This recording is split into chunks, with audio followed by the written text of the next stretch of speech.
Haleluya, karibu katika sehemu nyingine ya somo letu, ahadi kwenye matoleo.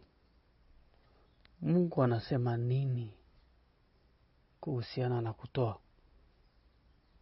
Kwa nini anatusisitiza tutoe? Kuna siri gani kwenye utoaji? Hayo ndio mambo ambayo tunayaangalia. Amen.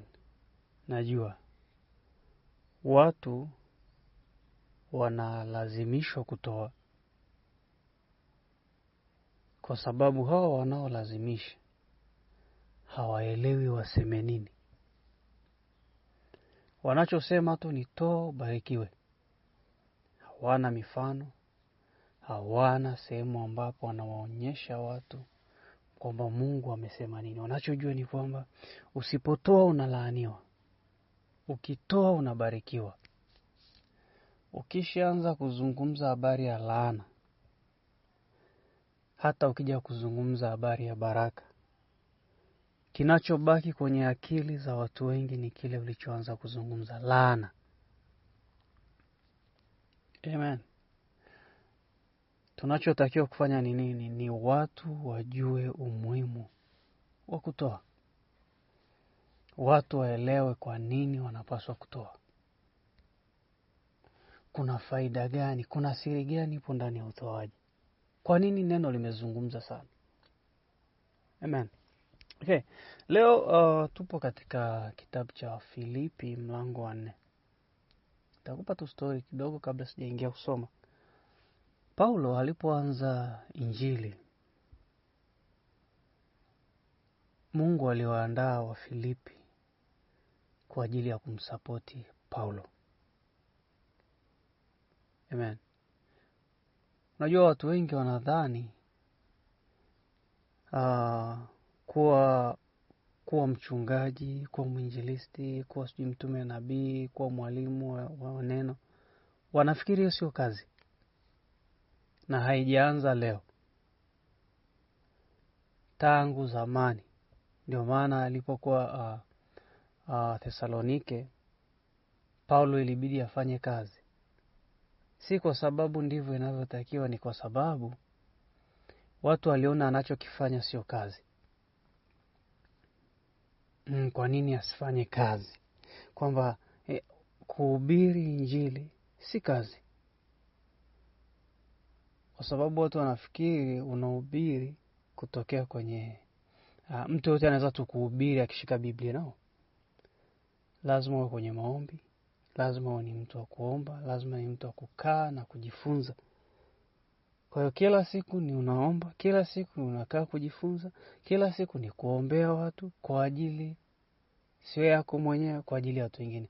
Kwa hiyo hii kazi ya injili ya Paulo, kwa sehemu kubwa alipokuwa anaenda, watu walikuwa wanaona kama sio kazi. Kwa hiyo vitu vingine ndio kazi.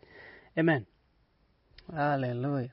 Sasa Mungu aliwaandaa wa Filipi, kanisa la wa Filipi, kwa ajili ya kumhudumia Paulo, wakati Paulo akijishughulisha na injili. Kwa nini Paulo alifanya kazi? Ilimlazimu afanye kazi kwa sababu ya uchoyo wa kanisa la Thesalonike. Ndio maana ilibidi afanye kazi. Kwa sababu walichokuwa wanaona ni kama hakuna anachofanya. Natuhubiria tu injili. Nahubiri tu neno kumhusu Mungu. Hii ni kazi, si ufanye kazi. Amen. Kwa hiyo ndivyo hata kanisa la leo, watu wengi, Wakristo wengi, bado Wakristo tu wenyewe wanaona kwamba si kazi. Amen. Okay. Kwa hiyo Wafilipi walikuwa wakimhudumia Paulo kwa mahitaji yake yote. Sasa tutakwenda kusoma na nikwambie tu Paulo, Bwana Yesu na Paulo katika Agano Jipya ndio wao waliotufundisha kuhusiana na kutoa na kupokea. Sijui kwa nini wengine hawakuzungumza sana hilo eneo, lakini Paulo kwenye nyaraka zake alifundisha. Bwana Yesu kwenye injili zake ndiye alifundisha hasu kuliko vitu vingine vyote. Amen. Tuanze. Nafikiri tuanzie mstari wa 10 wa Filipi 4. Tenda taratibu mpaka 19. Inaanza kusema, nilifurahi sana katika Bwana kwa kuwa sasa mwisho mmeuisha tena fikra zenu kwa ajili yangu, kwa vile mlivyokuwa mkinifikiria, kama vile mlivyokuwa mkinifikiria hali yangu, lakini hamkupata nafasi. Anazungumzia kipindi kile ambako alikuwa gerezani. Kwa hiyo Wafilipi hawakumpata Paulo kwa ajili ya kumpatia mahitaji yake. Mstari wa 11, si kwamba anasema haya kwa kuwa nina mahitaji, maana nimejifunza kuwa radhi na hali yoyote nilionayo. Najua kudhiliwa au kuishiwa, tena najua kufanikiwa katika hali yoyote. Na katika mambo yoyote nimefundishwa kushiba na kuona njaa, kuwa na vingi na kupungukiwa. Na yaweza mambo yote katika yeye anitiaye nguvu. Paulo hajaongelea habari ya Wakristo wanatakiwa waishiwe, wapungukiwe, waone njaa. Maana najua vichwa vya watu wengi vinajua kuchukua mambo mabaya tu. Yaani anasoma kwamba ninajua kushiba na kuona njaa. Watu hawaongelei kushiba, wataongelea kuona njaa. Amen. Najua kukosa na kuwa navyo, watu hawataongelea kuwa navyo, wataongelea kukosa.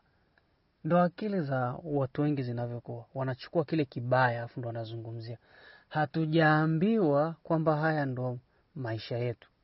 Ndio, kuna wakati unaendelea kujifunza Kristo, habari za Kristo, na wakati unaendelea kufuatilia na kufanya zile kanuni za Mungu, kutekeleza kile ambacho Mungu amekisema, utapita katika hizi nyakati. Kuna wakati utakuwa nao, kuna wakati utakuwa nao, kuna wakati wa kutashiba, kuna wakati utakuwa na njaa. Lakini haimaanishi ndo anakuwa ni maisha yako. Hayo ni mapito ya muda mfupi wakati unaendelea kujifunza njia za Mungu za kutajirika, za kufanikiwa, za kutokupungukiwa. Amen. Kwa hiyo hajasema tuishi hivyo. Na ukitaka kujua, wewe ngoja tuendelee kusoma utaona. Anasema hivi, mstari wa 14. Lakini mlifanya vema mliposhiriki nami katika dhiki yangu. Sikia sasa mstari wa 15. Nanyi pia ninyi wenyewe mnajua, enyi wa Filipi, ya kuwa katika mwanzo wa Injili nilipotoka Makedonia, hakuna kanisa lingine lililoshirikiana nami katika habari hii ya kutoa na kupokea ila ninyi peke yenu. Kutoa na kupokea ila ninyi peke yenu. Hakunaga kitu kinaitwa kutoa tu. Sasa mbona mimi natoaga lakini ni kwa sababu hupokei?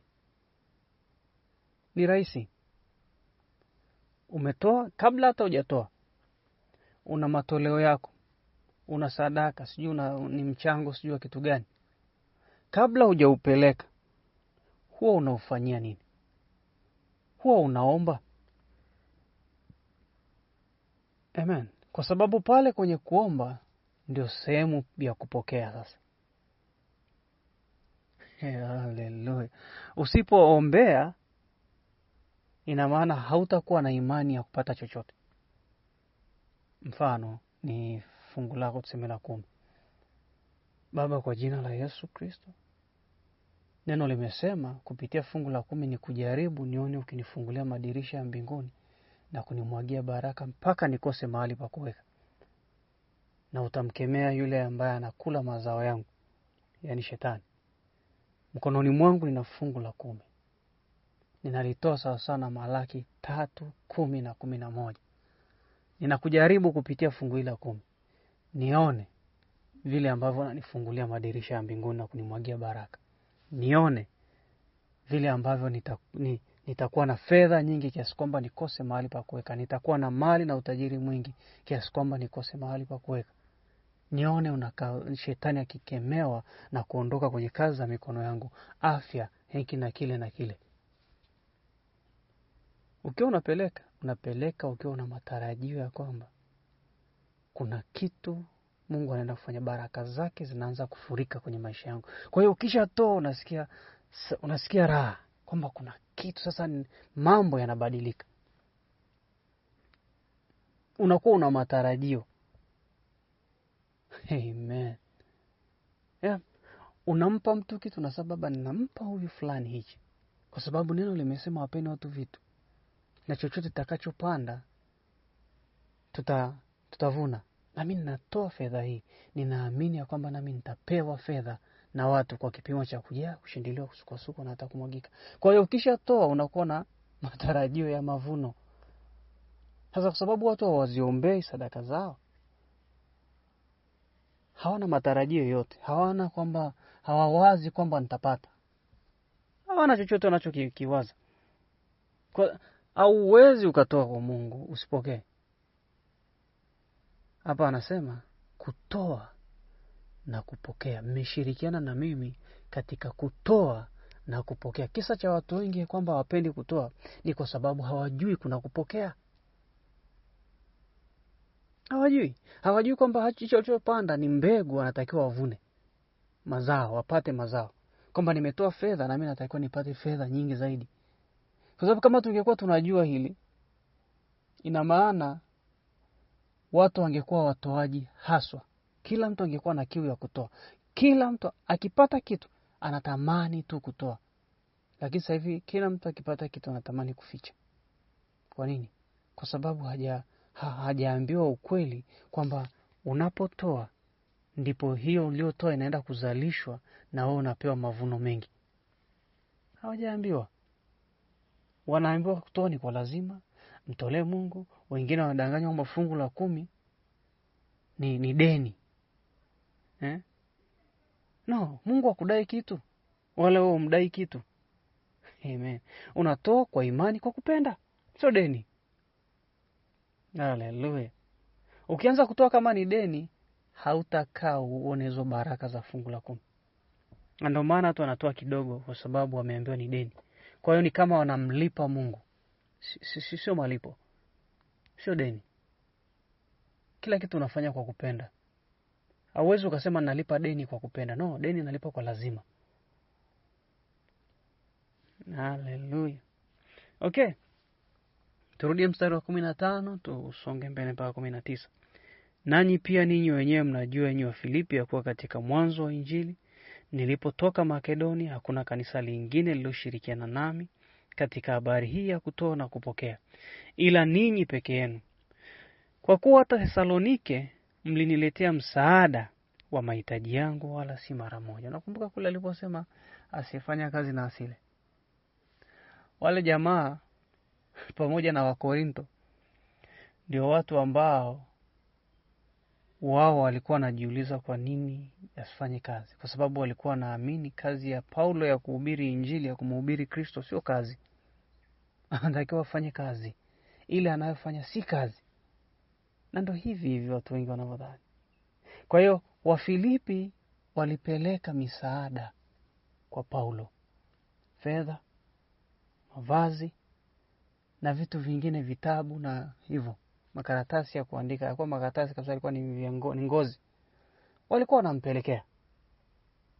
Kila wakati popote Paulo alipoenda, kanisa la Filipi lilimhudumia. Ndilo lilokuwa linatuma misaada. Anaenda kuhudumia makanisa mengine lakini misaada yake inatoka Filipi. Wa Filipi kuna kitu walikuwa wamejua kuhusiana na kutoa na kupokea. Na utamsikia Paulo hapa akisema. Amen. Sasa sikia mstari wa 17. Si kwamba natamani kile kipawa, bali nayatamani mazao yanayozidi kuwa mengi katika hesabu yenu. Paulo anasema si kwamba natamani hizi mbegu mnazopanda. Ninatamani yale mavuno mnayoyavuna kwa sababu ya hizi mbegu mlizopanda. Ndio habari ya kutoa na kupokea. Kwa sababu nyie mnaniletea, ina maana nyie mnazidishiwa. Kwa mimi ninachotamani ni kile ambacho mnazidishiwa, sio hichi hata ambacho mmeniletea. Amen. Hakunaga kitu kinaitwa mimi ninatoa tu kwa sababu najua mimi nampenda Mungu, lakini hata asiponirudishia chochote. We ni nani umpe Mungu? Ye Mungu asikupe. Kwa nini wewe hicho unachompa wewe Mungu kimetoka wapi? Kwake. Alafu nasema asikurudishie kwa sababu wewe ni nani? Ni tajiri kuliko Mungu. Wewe ndio unamiliki vitu kuliko Mungu. Amen. Mtu ambaye anatoa lakini hataki kurudishiwa, huyo ni mchoyo na hamjui Mungu. Yaani mchoyo hasu na hamjui Mungu. Unapotoa, Mungu amesema na wewe unapewa zaidi. Kwa yeye ndiye anafanya upewe, upate zaidi. Anasababisha baraka zaidi. Sasa ukisema kwamba unatoa hata Mungu asiponipa, mimi natoa tu kwa upendo, wewe umpendi Mungu. Ungekuwa unampenda Mungu, ungetoa ukitarajia kupokea zaidi, kwa sababu neno lake ndivyo linavyosema. Na Mungu haendi kinyume na neno lake. Kama unampenda Mungu, unatii neno lake. Kwa unapotoa unatarajia kwamba nawe utapewa na Mungu kwa kipimo cha kujaa, kushindiliwa, kusukwa na hata kumwagika. Baraka zitazidishwa kwako. Amen. Kwa hiyo Paulo anazungumzia habari ya kwamba kile ambacho Filipi wanamletea, Paulo anatamani yale mazao anayozidishiwa. Kwa sababu kumbuka, chochote tunachotoa ni mbegu umepanda. Kwa hiyo nikitoa fedha, ina maana nimepanda mbegu ya fedha. Kwa hiyo nitavuna nini? Nitavuna fedha. Kwa hiyo kama ni fedha, anasema natamani zile fedha nyingi ambazo mnazidishiwa kutokana na hizi ambazo mmenipa. Hallelujah. Mstari wa 18. Lakini ninavyo vitu vyote na kuzidi, tena nimejaa tele, nimepokea kwa mkono wa Epafrodito vitu vile vilivyotoka kwenu. Harufu ya manukato, sadaka yenye kibali, impendezayo Mungu. Ngoja nikwambie kitu kimoja ambacho ni siri. Matoleo yote yanayokwenda kwenye Injili ni harufu ya manukato mbele za Mungu, ni sadaka yenye kibali, na ni sadaka inayompendeza Mungu. Kwa nini? Kwa sababu imekwenda kusapoti kazi ya Injili. Alafu kwa kufanya hivyo, mstari wa 19 unasema hivi: na Mungu wangu atawajazeni kila mnachokihitaji kwa kadri ya utajiri wake katika utukufu ndani yake Kristo Yesu. Kama umegundua, haianzi kwanza kujazwa, inaanza kwanza kutoa, kupanda. Haianzi kwanza mavuno. Ushaona mkulima anasema ngoja nikavune ndo nipande, alafu shambani hamna chochote. No, anapanda mbegu kwanza, alafu anavuna. Kupitia ile mavuno ndo anapata mazao mengi. Anajazwa kupitia mavuno, hajazwi kwa mbegu. Mbegu inapandwa, alafu mavuno yanapokuja ndio yanamtajirisha. Sasa anaposema na Mungu wangu atawajaza au atawatajirisha kwa kila mnachokihitaji, ni baada ya wewe na mimi kuwa tumepanda, kuwa tumetoa. Tena tumetoa kwa upendo, sio kwa kutoa tu, tumetoa kwa upendo, kwa kutaka, kwa maamuzi yetu wenyewe, sio kwa kulazimishwa na mtu yeyote. Haleluya. Ili tuwe na kila kitu kwa wingi, ili tuone baraka za Mungu kwenye maisha yetu. Sisi ndio tunaoanza kufanya kile ambacho Mungu amesema. Kama Mungu amesema nitoe, basi mimi nitakuwa na zoezi la kutoa tu, huku nikitarajia kwamba kuna kitu Mungu atafanya. Mungu atatenda. Baraka zake kama alivyoahidi nitaanza kuziona. Kwa kuwa Mungu sio muongo. Mungu si mwanadamu. Yeye hawezi kudanganya. Akisema kitu anatenda. Kwa hiyo ninachofanya ni nini? Ninaanza kumwamini kupitia matoleo yangu. Na ninaanza kutarajia kuvuna baada ya mimi kutoa. Ninaanza kutegemea mabadiliko baada ya mimi kutoa. Maombi yanakusaidia pale ambako kuna mbegu zimepandwa kwenye ardhi. Nakwambia, wewe umepanda mbegu shambani. Ukiniita ukasema hebu ombea mavuno, nipate mavuno mengi, nitaomba. Mwingine hajapanda kitu shambani, alafu ananiita niende nikaombe kwenye shamba lake. Nitamuuliza umepanda nini? Sasa sipanda kitu. Niombe tu nivune. Unaenda kuvuna nini na hamna ulichopanda? Sasa ndicho kitu ambacho kinawakuta Wakristo wengi wanapohitaji maombi. Wanataka Mungu awasaidie, lakini hawataki kutembea kwenye kanuni za Mungu. Kwa hiyo hata pamoja na maombi bado inakuwa ni changamoto wa kupata kile unachokihitaji. Kama hauna hazina kwenye ufalme wa Mungu, itakuchukua muda sana hitaji lako loleta la fedha wewe kulipata. Kwa nini? Kwa sababu hazina iliyoko mbinguni ndio inayotumika wakati wa mahitaji. Na wewe hauna hazina yoyote. Hauna chochote kwenye akaunti yako ambacho Mungu atakitumia kukusaidia. Kwa sababu hutoi kwake. Kwa hiyo, anza zoezi la kusupport injili. Wakati wote, muda wote, katika chochote utakachokipata, tanguliza kwanza ufalme wa Mungu, support injili. Amen. Ili weje, ili wakati wa mahitaji, wakati wa uhitaji, ile hazina yako itumike kwa ajili ya kupatia mahitaji yako. Amen. Tutaendelea sehemu inayofuata. Niseme tu, dumu katika afya na kuzidi kutajirika. Amen.